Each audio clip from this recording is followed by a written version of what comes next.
ರಾಜ್ಯದಲ್ಲಿ ದ್ವಿಭಾಷಾ ಶಿಕ್ಷಣ ನೀತಿ ಜಾರಿಗೆ ಆಗ್ರಹಿಸಿ ಬೆಂಗಳೂರಿನ ಫ್ರೀಡಂ ಪಾರ್ಕ್ನಲ್ಲಿ ಕರವೇ ಪ್ರತಿಭಟನೆ ನಡೆಸ್ತಾ ಇದೆ. ರಾಜ್ಯದಲ್ಲಿ ಹಿಂದಿ ಹೇರಿಕೆ ದಬ್ಬಾಳಿಕೆ ಸಹಿಸುವುದಿಲ್ಲ. ಹಿಂದಿ ಒತ್ತಡದಿಂದ ಮಕ್ಕಳ ಭವಿಷ್ಯ ಹಾಳಾಗ್ತಾ ಇದೆ.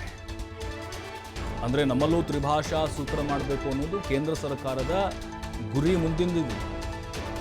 ಕನ್ನಡ ಪರ ಹೋರಾಟಗಾರರು ಈಗ ಶುರು ಮಾಡಿದ್ದಾರೆ ಪ್ರತಿಭಟನೆಯನ್ನ. ಉತ್ತರ ಪ್ರದೇಶ, ಮಹಾರಾಷ್ಟ್ರ ಸೇರಿ ಹಲವೆಡೆ ದ್ವಿಭಾಷಾ ಶಿಕ್ಷಣ ಇದೆ.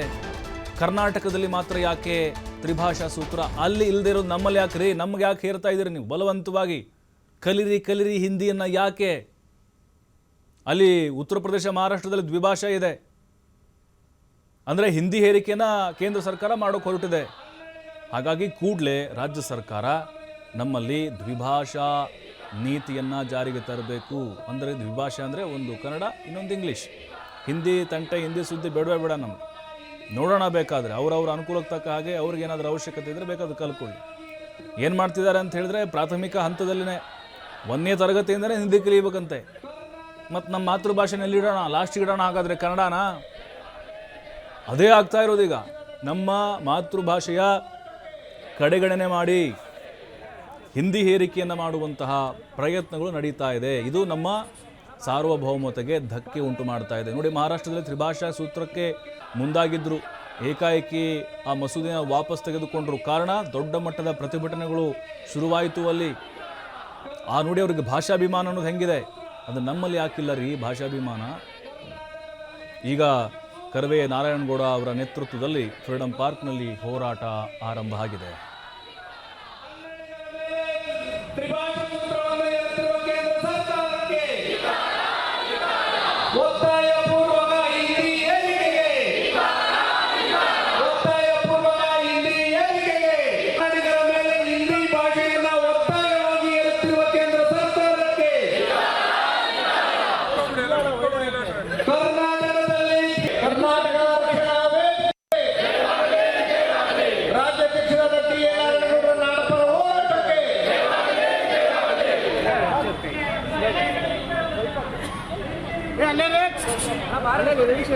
ಕನ್ನಡಿಗರ ಮೇಲೆ ತ್ರಿಭಾಷಾ ಸೂತ್ರವನ್ನು ಹೇರುತ್ತಿರುವ ಕನ್ನಡಿಗರ ಮೇಲೆ ಒತ್ತಾಯವಾಗಿ ಹಿಂದಿಯನ್ನು ಹೇರುತ್ತಿರುವ ಕೇಂದ್ರ ಸರ್ಕಾರಕ್ಕೆ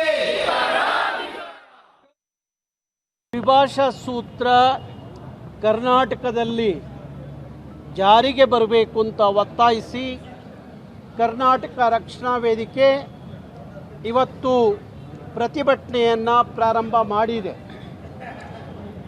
ಕರ್ನಾಟಕ ರಕ್ಷಣಾ ವೇದಿಕೆ ಸುಮಾರು 25-26 ವರ್ಷದಿಂದಲೂ ನಾವು ಹಿಂದಿಯ ದಬ್ಬಾಳಿಕೆಯನ್ನು, ಹಿಂದಿಯ ಏರಿಕೆಯನ್ನು ನಾವು ವಿರೋಧಿಸಿಕೊಂಡು, ಆ ಏರಿಕೆ ಕರ್ನಾಟಕದ ಕನ್ನಡಿಗರ ಮೇಲೆ ಆಗಬಾರ್ದು, ಹಿಂದಿಯ ಅಗತ್ಯ ನಮಗಿಲ್ಲ, ಹಿಂದಿಯ ದಬ್ಬಾಳಿಕೆಯನ್ನು ನಾವು ಸಹಿಸೋದಿಲ್ಲ, ಹಿಂದಿಯ ಏರಿಕೆ ಮಾಡೋದ್ರಿಂದ ಒಕ್ಕೂಟದ ಭಾರತವನ್ನು ಪ್ರಶ್ನೆ ಮಾಡುವಂಥದ್ದು ಆಗಬಾರ್ದು ಅನ್ನೋಕ್ಕೋಸ್ಕರ ಹಿಂದಿಯ ಏರಿಕೆಯನ್ನು, ದಬ್ಬಾಳಿಕೆಯನ್ನು ನಾವು ವಿರೋಧ ಮಾಡಿಕೊಂಡೇ ಬಂದಿದ್ದೀವಿ.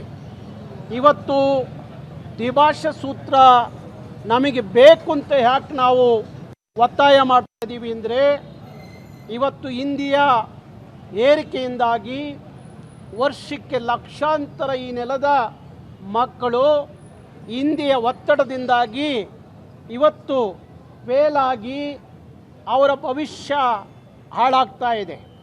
ಹಾಗಾಗಿ ಇವತ್ತು ಹಿಂದಿ ಶಿಕ್ಷಣದಲ್ಲಿ ಒತ್ತಡದ ಕಾರಣಕ್ಕಾಗಿ ನಮ್ಮ ಮಕ್ಕಳ ಭವಿಷ್ಯ ಹಾಳಾಗಬಾರ್ದು, ಅದಕ್ಕಾಗಿ ತ್ರಿಭಾಷಾ ಸೂತ್ರವನ್ನು ವಾಪಸ್ ಪಡ್ಕೊಂಡು ಕರ್ನಾಟಕದಲ್ಲಿ ಇವತ್ತು